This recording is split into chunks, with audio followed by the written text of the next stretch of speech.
The latest footage from the skies above Iceland, and it's bad news. The plume is still rising.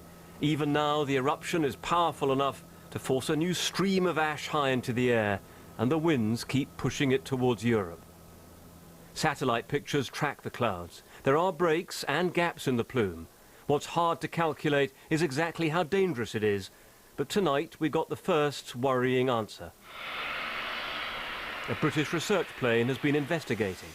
Powered by a propeller, it's not as vulnerable as a jet, and it's fitted with special instruments to detect particles in the atmosphere, one of the few aircraft operating. The researchers on board monitored the air outside. In the distance on the horizon, the blurred line marks the plume. The standard aircraft radar systems failed to detect it, but the scientific instruments revealed a hazardous mix. What we've found is a lot of muck up there.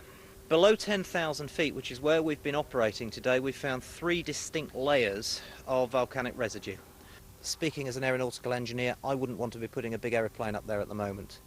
There's a lot of fairly nasty stuff there that certainly we were running away from, knowing what we could.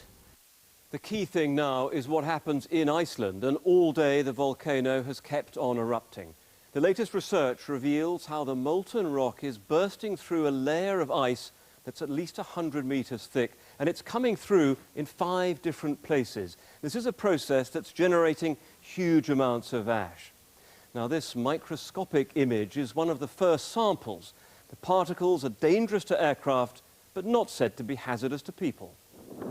The ash was gathered from the Shetland Islands, a thin layer found on cars. I woke up this morning and my car is covered in this fine grey talcum-like powder, which, as you can see, is actually really black and grey.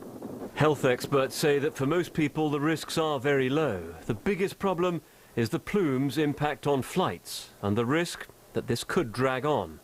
David Schuckman, BBC News.